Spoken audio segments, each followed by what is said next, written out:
إن تنصروا الله ينصركم ويثبت أقدامكم.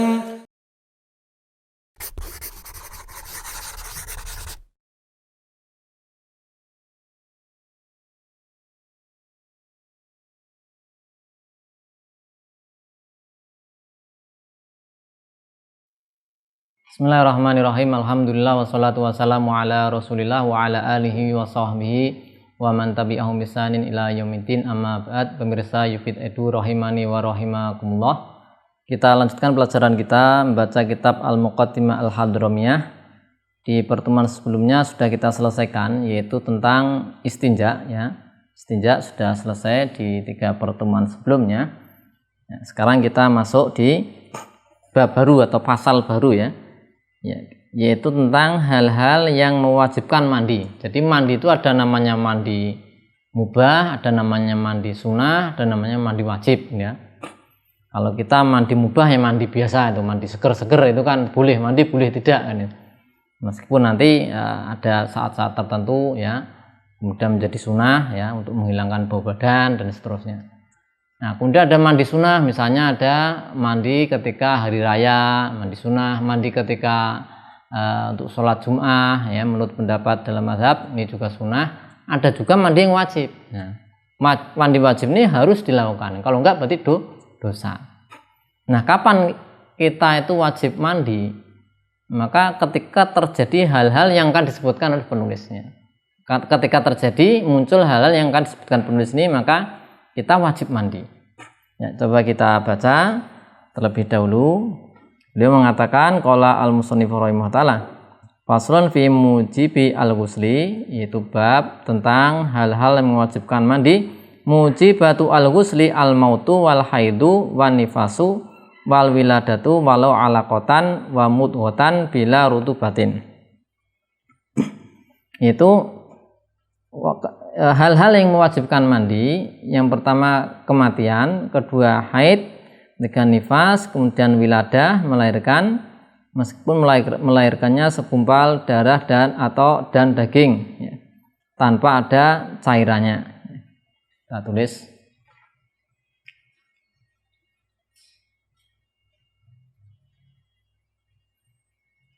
Kemudian atau ada satu lagi wal janabatu bi khurujil mani ya, janabah.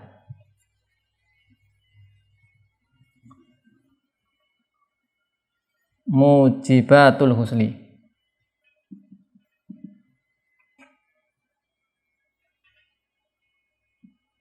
Ya, kita tulis satu, yaitu al mautu. Dua, al haid. Kemudian 3 nifas, an nifas.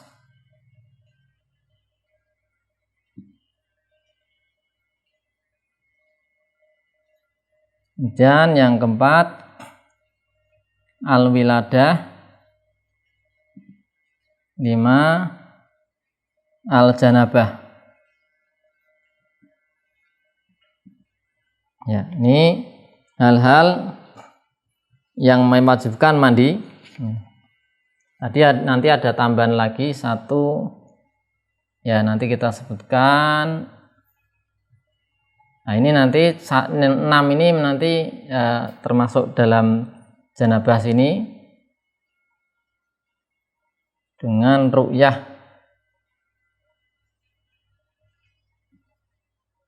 Yuk ru'yatul mani fi saubihi au firas la yanamu fihi wairuhu.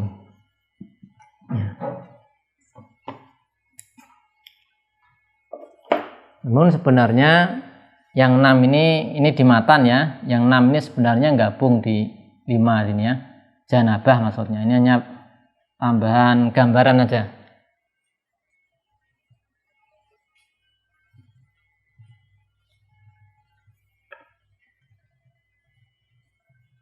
Kemudian dari kelima ini, maka kalau untuk ini ya, ini ada haid, kemudian nifas, wiladah.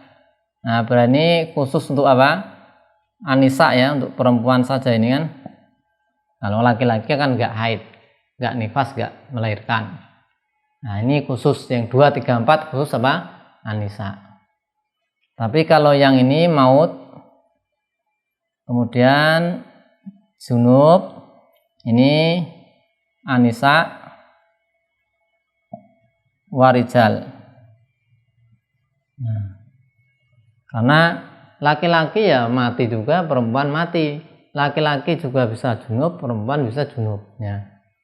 Nah, ini klasifikasi menurut pelakunya ya, atau yang terkena.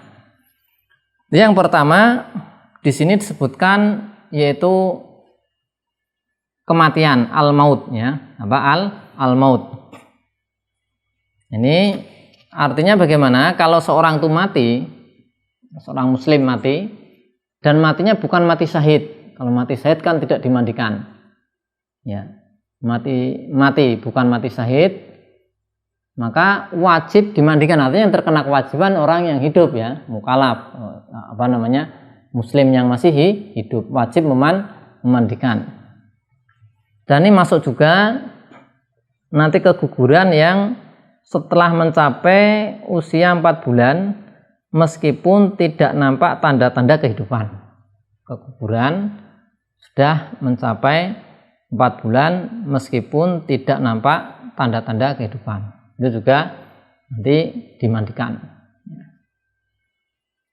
Nah, di antara dalilnya bisa kita lihat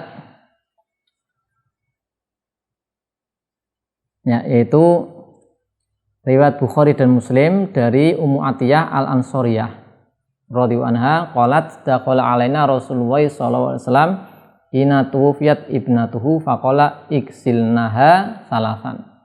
Ketika putri Nabi sallallahu alaihi wasallam meninggal dunia, maka Nabi sallallahu alaihi wasallam memerintahkan untuk dimandikan. Iksilnaha salasan. Ini perintah ya. Kemudian juga riwayat Bukhari Muslim ya, dari sahabat Ibnu Abbas radhiyallahu anhuma, ana rajulan waqasahu ba'iruhu. Ada seorang yang terpelanting dari ontanya, kemudian meninggal dunia, mati. Wa nahnu ma'an nabiyyi sallallahu alaihi wasallam wa huwa muhrim. Faqala nabiyyu sallallahu alaihi wasallam iksiluhu bima'in wasidrin wa kafinuhu bi saubaini. Di sini ada iksiluhu bima'in wasidrin. Mandikanlah, cucikanlah dengan air dan sidr, yaitu daun bidara. Berarti ini perintah juga ya, sehingga dihukumi apa? Wajib. Jadi memandikan mayit muslim hukumnya wajib, dan ini fardu kifayah, sehingga jika semuanya tidak memandikan dosa ya.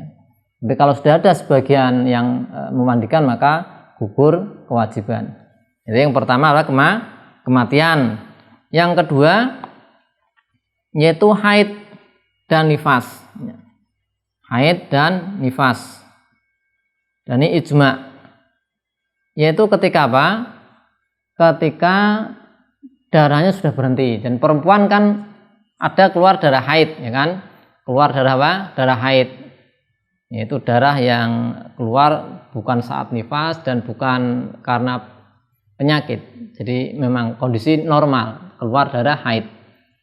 Nah, keluar darah haid ini kalau nanti sudah berhenti, suci dari haid darah berhenti, maka nanti wajib mandi. Maka wajib mandi ketika dia ingin sholat ya.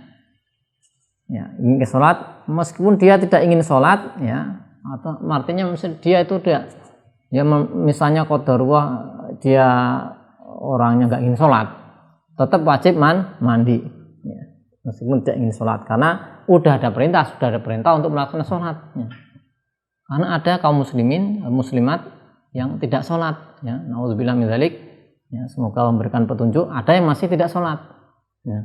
Ketika dia keluar darah haid kemudian satu saat berhenti, dia itu sholatnya bolong-bolong, saat itu nggak ingin sholat dia, Wajib nggak? Tetap wajib. Ya. Karena sudah ada perintah. Ya. Ada perintah-perintah ini, maka diposisikan seperti keinginan untuk sholat, meskipun dia tidak ingin sholat. Ya. Jadi wajib untuk mandi. Ya. Ketika sudah berhenti darah haidnya. Kemudian juga nifas. Ya. Nifas ini darah yang keluar setelah melahirkan. Setelah rahim seorang perempuan kosong, kemudian keluar darah, ini darah nifas.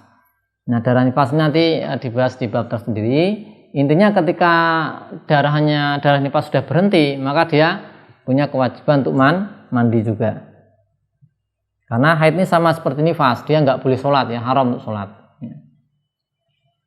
Nah, kemudian yang beliau mengatakan yang berikutnya, wal wiladatu walau alaqatan wa mudghatan bila rutubatin, yaitu dia melahirkan, ya, meskipun masih gumpalan darah dan daging, ya, bila rutubatin, meskipun tanpa cairan, yaitu kering, ya, kering.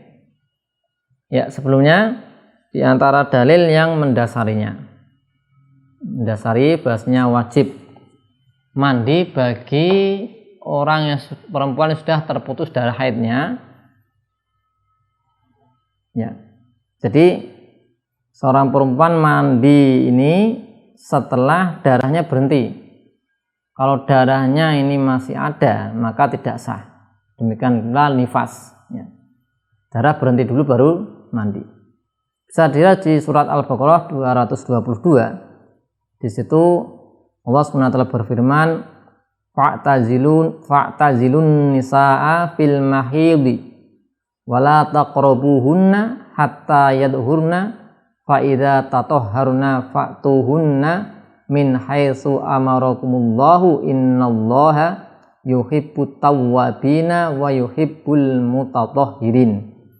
Ya, di situ disebutkan, ya, bahasanya tidak boleh dekat-dekat dengan area yaitu perempuan yang farsi perempuan yang mengeluarkan darah haid, ya, tidak boleh. Kemudian di situ wala taqrabuhuna, lihat di Al-Baqarah 222. Wala taqrabuhuna, jangan dekati, maksudnya adalah wala tujami'uhunna, jangan kau jima, ya.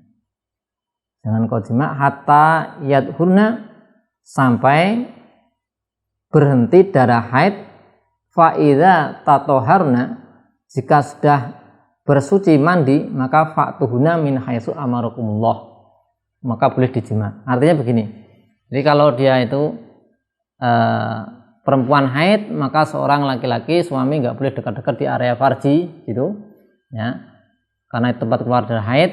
Kemudian kalau sudah berhenti, ya, darah haidnya, maka boleh nggak langsung dijima? Nggak boleh, sampai dia idza tatoharna, sampai bersuci mandi, ya.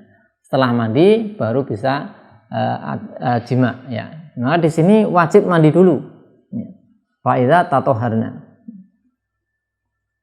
Nah, kemudian ada dalil dari Ibnu Aisyah radhiyallahu anha, anna Rasulullah sallallahu alaihi wasallam qala li Fatimah binti Abi Hubaish radhiyallahu anha, fa idza aqbalat al haidatu fada'is sholata fa idza adbarat faktasili wasolli. Jika datang haid, kamu sedang haid, ini Nabi sallallahu alaihi wasallam mengatakan pada Fatimah binti Abi Hubaish, jika ada kamu haid, tinggalkan sholat. Maka sholat nggak boleh bagi orang haid, haram. Nah, fada'is sholata, tinggalkan sholat. Jika haidnya sudah pergi, ya, berhenti, maka faktasili wasoli, maka mandilah, cucilah, mandilah, dan sholatlah. Makanya ada perintah, ya, seperti ini di riwayat Bukhari dan Muslim. Nah, kemudian itu haid, ya, intinya haid, kita sudah berhenti darah haid, maka wajib mandi. Karena kalau nggak wajib mandi, bagaimana nanti dia bisa kemudian sholat? Padahal sholat itu wajib. Bagaimana dia bisa kemudian misalnya jima dengan suaminya? Nah, maka harus mandi terlebih dahulu, wajib hukumnya. Kemudian nifas itu disamakan juga dengan haid. Ya. Nifas tadi sudah kita sebutkan. Ya, dinamakan nifas di sini karena rahim itu bisa longgar bernafas setelah bayi itu keluar, dinamakan nifas. Ketika darah nifas itu sudah berhenti, ya sudah berhenti, maka wajib mandi. Meskipun melahirkan dalam keadaan kering, ya.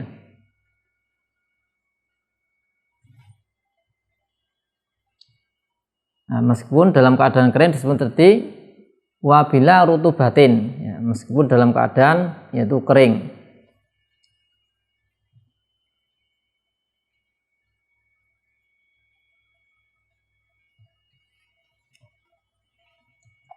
Ya, kering itu maksudnya jadi dia melahirkan misalnya nggak ada darahnya, lahir gitu aja, bayi lahir nggak ada darahnya, atau nggak ada, atau ada yang mengatakan nggak ada cairan yang lain, ya, pokoknya lahir kering gitu.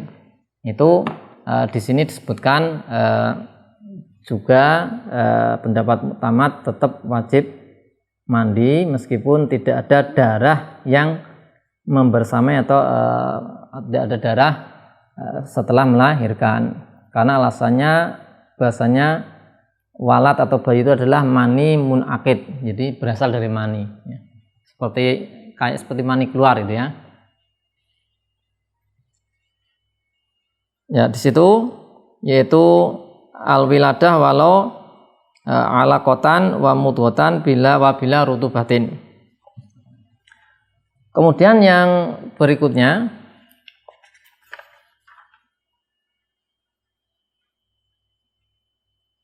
ya, untuk penyebab berikutnya al-janabah, ya, insya Allah kita bahas di pertemuan berikutnya beserta dalil-dalil yang menunjukkannya.